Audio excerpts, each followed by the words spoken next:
So we're going to Raja Sweets in the heart of the Mahatma Gandhi district here in Houston. But before that, we're gonna go check out this super cool spot. It's a mandir, the first one in the country. 33,000 pieces that was first assembled in India and then kind of built like a Lego set right in the middle of Houston. Look at that. That's no joke, man. Raja Sweets was the first Indian restaurant to open here in Houston back in 1986 by the Gahunia family. Today, Sharon is keeping her father's legacy alive alongside her mother by bringing Indian flavors of their homeland to the people of Texas. My dad's motto was bring the streets of India to Hillcroft. So we make food the way you would find it in India, you know? You're in a different country for like a better life or for work purpose, but you want to be able to feel at home. And when people come here, that's what they feel. It's that feeling of, okay, we're home. My parents migrated from London, landed in the United States, and he picked Cleveland. And too cold there as well. He's like, oh my God, it snows and it's way too cold. So then he's like, I'm just gonna go far south as possible. And he landed in Houston, Texas. Houston's pretty far south as you can get. Exactly. Landed in Houston, he realized there's not a big a gathering place where Indian people can go, like during Diwali and Ramadan. So he's like, I want a place where the community can get together. They have a sari store and a jewelry store, but no Indian restaurant. There's no other place here that makes fresh sweets from scratch. Everything's frozen, coming in from New York or coming in from India. So that's where the idea came up. That's amazing. For Raja Sweets. So this area is called Hillcroft? It's called Little India. The city of Houston gave us our own proclamation and officially got named as the Mahatma Gandhi district. 3 businesses were in the early 80s, Indian and Pakistani businesses. Now we have over 65. So jalebi is a very popular dessert back home. They're literally like little funnel cake. Flour, a little bit of baking soda. Everything that they make by hand and fresh.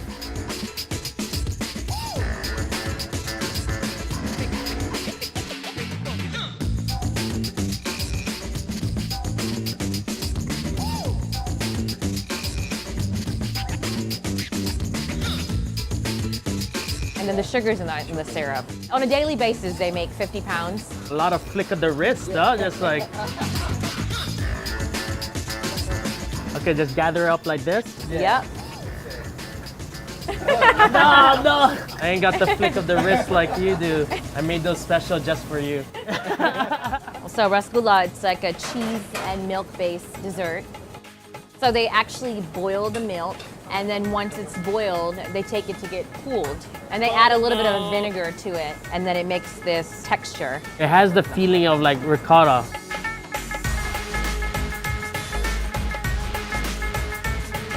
And then each one by hand. Uncle, you have the feeling, huh? Yeah. Don't even need no scale? No That's scale. for amateurs. Yeah. Okay. Little India feels like home? Oh, yeah. So the wives work in the front, the uncles work in the back. Family operated restaurant.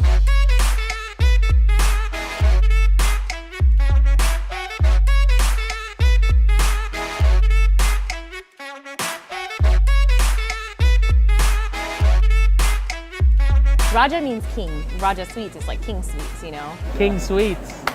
Coming to the right spot then.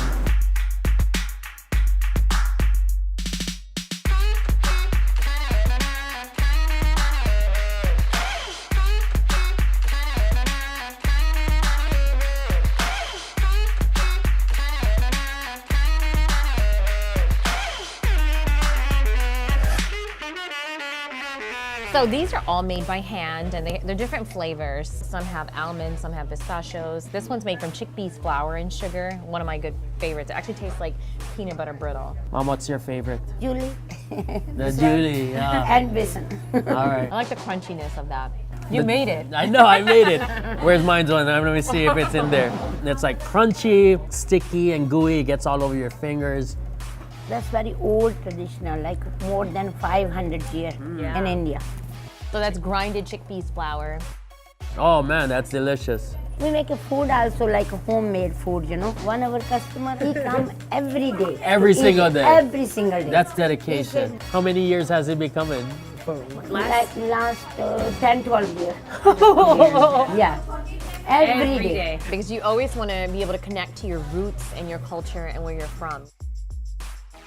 What was your thoughts when your husband said, I'm going to America? Open, big country, it's better life. You know, when my parents did land here, they had literally, I think my dad had $20 because he had lost all his savings from London, closing that restaurant and then opening it in Cleveland. They saved up for 6 years. She worked at 4 Dunkin'. years, 4 years. 4 years. Four She years. worked at Dunkin' Donuts. Yeah. Yeah. That Yeah, was her 1 year. job. And the night time.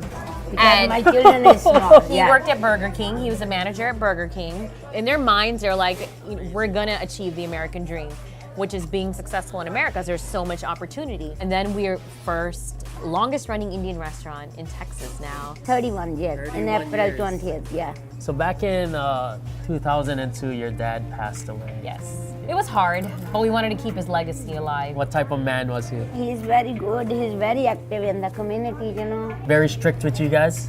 Yeah, he was Yeah. pretty strict going Yeah, back. Yeah. yeah. But he's a very outgoing personality, Yeah. very charming. Everybody that would come in, he would just make friends with Yeah. them. Yeah. And he'd say, sit down, have Sit tea. down, have yeah. it, eat. You know, Just eat feed what you him. want. Yeah, yeah, He would give yeah. away so Yeah. much free stuff. And then after he passed, he wasn't able to see the city proclaim it as Mahatma Gandhi District, but he came up with the idea. Him and the other two, the one that owns the sari place and the jewelry Yeah. place, it was their idea. Let's make this home.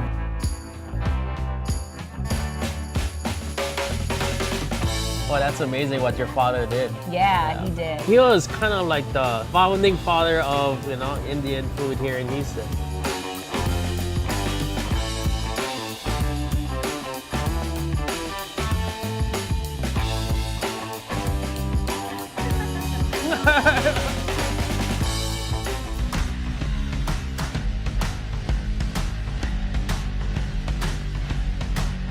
Welcome to Houston.